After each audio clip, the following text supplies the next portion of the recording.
सरस्वती भूख से परेशान हो गई थी। सुबह से मालती ने उसको खाने के लिए कुछ भी नहीं दिया था, क्योंकि सुबह नाश्ते में उसने आलू के पराठे बनाए थे और अब वो भी खत्म हो गए थे। इसलिए सरस्वती दोपहर के खाने की राह देख रही थी।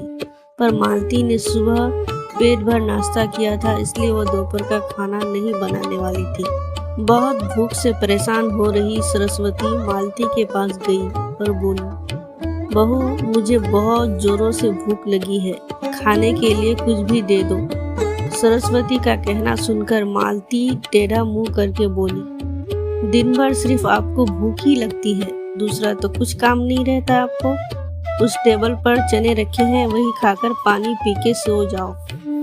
आज दोपहर को मैं मेरी फ्रेंड के साथ बाहर जाने वाली हूँ, इसलिए खाना तो रात को ही बनाऊंगी।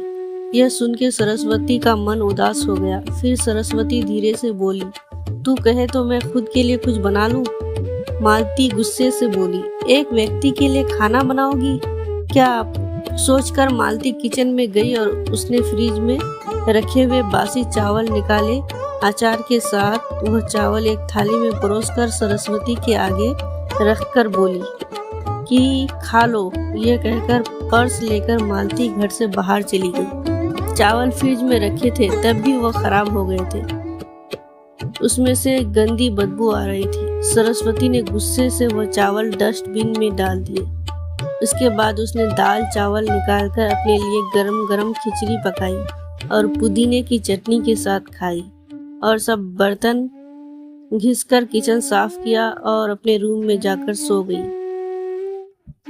मालती ने भले ही खाना पकाने से मना किया था, पर यह घर उसका भी था, वो खुद खाना बनाकर खा सकती थी। दूसरे दिन सुबह सरस्वती अपने रूम में बैठी थी, उतने में उसका बेटा रमेश उधर आया और बोला, माँ, आजकल महंगाई बहुत बढ़ गई है, मुझे घर खर्च चलाना भी बहुत कठिन हो रहा है।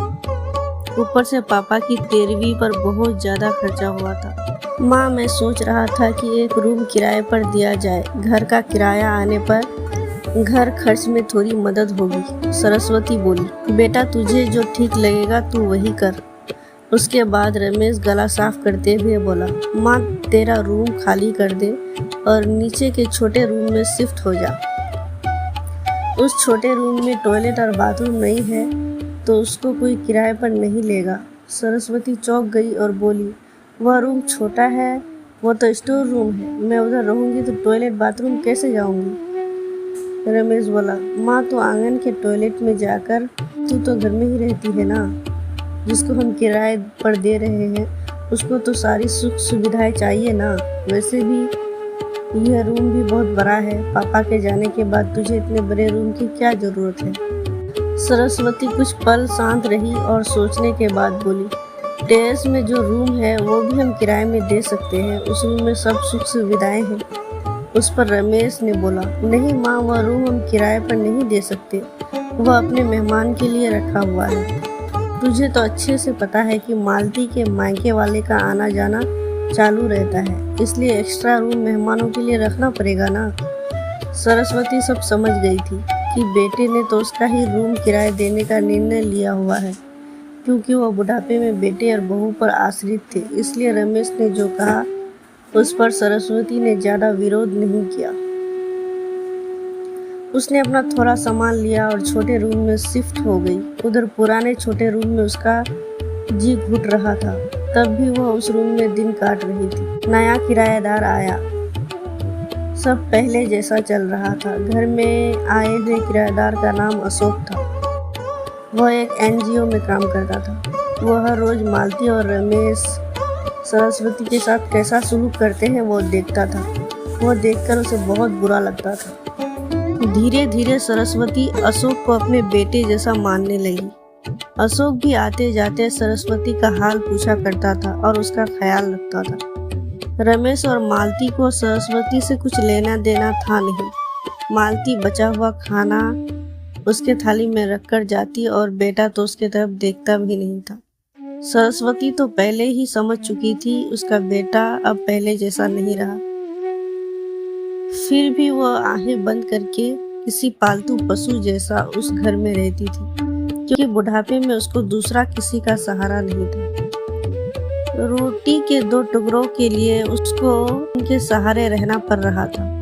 कभी कभी सरस्वती को बहुत रोना आता था। सरस्वती अशोक को अपने मन की बातें बताने लगी। उनके पति की मौत बेटे की लापरवाही से हुई थी, पर वो ज्यादा नहीं बोल पा रही थी। जब पति काम पर जाते थे तब घर में हम दोनों बहुत मान सम्मान से रहते थे। जब वो काम करने में असमर्थ हो गए तब रमेश को उन्होंने घर खर्च में मदद किया। ये बातें रमेश के मन को बहुत लगी। जब तक पति घर चला रहे थे रमेश अपने सब पैसे बचा लेता था, पर अब शर्म से और मजबूरी में उसको घर खर्च चलाना पड़ रहा था। धीरे धीरे माँ बाप का खर्च उसको बोझ लग रहा था, लेकिन वह स्पष्ट रूप से कुछ भी नहीं कह सकता था। इस बीच पति का स्वास्थ्य बिगड़ गया और वह चल बसे। डॉक्टर के पास जाने से पता चला कि उनको निमोनिया हुआ था। डॉक्टर थोड़ी महंगी दवाई लिखकर देते थे, तो रमेश पैसे बचाने के लिए आधी दवाई लेकर आता था। शुरू में पति का स्वास्थ्य सुधर गया था, तब रमेश ने उसकी गोलियां बंद कर दी। पति भी इन चीजों पर ज्यादा ध्यान नहीं देते थे, लेकिन एक रात उन्हें सांस लेने में बहुत परेशानी हुई। सरस्वती बहुत घबरा गई। वह भाग भाग के गई और रमेश के कमरे का दरवाजा ठोकने लगी और कहने लगी, पापा का स्वास्थ्य बिगड़ गया है, चल हम उन्हें डॉक्टर के पास लेकर जाते हैं। उस पर रमेश बोला, माँ मुझे अभी सोने दो, मुझे नींद आ रही है, हम सुबह पापा को डॉक्टर के पास लेकर जाएंगे। ऐसा कहकर उसने दरवाजा बंद कर दिया। सरस्वती रात भर पति के तकिए के पास चिंतित बैठी थी। कभी छाती को तेल लगाकर मालिश कर रही थी तो कभी भाप दे रही थी, पर भगवान को कुछ अलग ही स्वीकार था। सुबह तक उनकी मृत्यु हो गई थी। घर में कब्रिस्तान जैसी शांति थी। रमेश रोने का नाटक करने लगा। मालती तो ऐसे रो रही थी जैसे उसको वास्तव में ससुर चले जाने का दुख हो रहा था। सबसे ज्यादा धक्का लगा सिर्फ सरस्वती को, पर वह कुछ बोल नहीं पा रही थी। सरस्वती की आंखों में आंसू आ रहे थे और उसके होठ थरथराकर कांप रहे थे, जैसे कि वो कहना चाहती हो कि अब ऐसे रोने का नाटक क्यों कर रहे हो, मेरे पति की मौत का कारण तो तुम दोनों ही हो। पर वह कुछ बोल नहीं पाई। क्रियाक्रम कर दिया गया। सरस्वती के दिमाग में हमेशा एक बात चलती थी, रमेश ने लापरवाही नहीं की होती तो आज मेरे पति जिंदा होते। उनकी मौत के बाद मालती और रमेश का व्यवहार बहुत बदल गया था। सरस्वती को भी उनके व्यवहार की आदत हो गई थी, इसलिए वह उनकी तरफ से कोई भी अपेक्षा नहीं रखती थी। पर उसका मन उसे अंदर ही अंदर खाए जा रहा था। ऐसी औलाद को सबक भी नहीं सिखा सकती। एक दिन उनका किराएदार अशोक उसके पास आया और सरस्वती को कुछ बातें उसने समझाई। वह बातें सुनकर सरस्वती की आंखों में एक नई उम्मीद जगी। दूसरे दिन सुबह सरस्वती मालती और रमेश के पास आई और बोली, मुझे तुम दोनों से बहुत जरूरी बात करनी है। मुझे ऐसा लग रहा है कि तुम दोनों को मेरे साथ रहने में बहुत परेशानी हो रही है, इसलिए मैंने सोचा है कि मैं वृद्धा आश्रम में रहूंगी। सरस्वती का कहना सुनकर मालती बहुत खुश हो गई। रमेश ने थोड़ा दुखी होने का नाटक किया। फिर थोड़ी देर में सरस्वती ने उन दोनों के चेहरे के हाव भाव देखे और बोली, रमेश तुझे दुखी होने की जरूरत नहीं है और मालती तुझे इतना खुश होने की भी जरूरत नहीं है।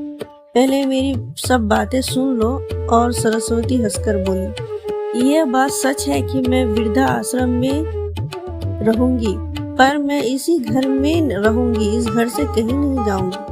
मैं इस घर को ही वृद्धा आश्रम बनाऊंगी। अब यहाँ तुम्हारे जैसे स्वार्थी बेटे और बहू यहाँ नहीं रहेंगे, मेरे जैसे बूढ़े लोग यहाँ रहेंगे। ये मेरा आखिरी निर्णय है। यह सुनकर रमेश और मालती दोनों ही चौंक गए। रमेश और मालती एक दूसरे की तरफ देखने लगे। उन दोनों ने सोचा था कि सरस्वती घर छोड़कर चली जाएगी, वह दोनों खुशी से रहेंगे। उनको लगा था अब उनको सरस्वती की जवाबदारी लेने की जरूरत नहीं, उनका ख्याल नहीं रखना पड़ेगा। पर इधर तो सब उल्टा ही हो गया था।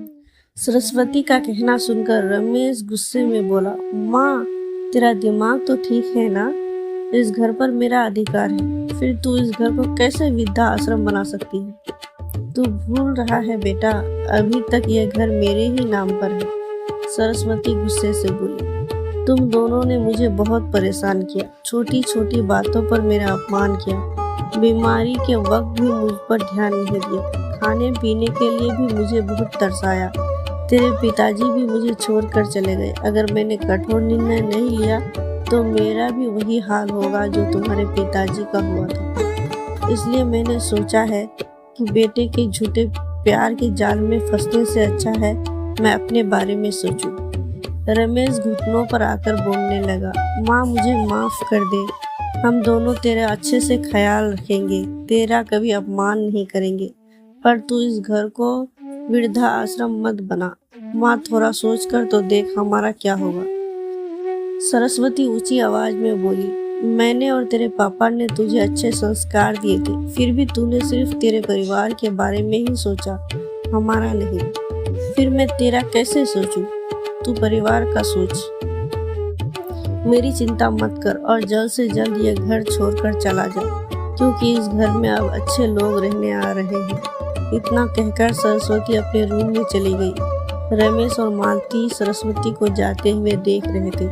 सरस्वती ने अपने जैसे बूढ़े लोगों को उसके घर में आश्रय दिया। अशोक की मदद से वृद्धा आश्रम अच्छे से चलने लगा।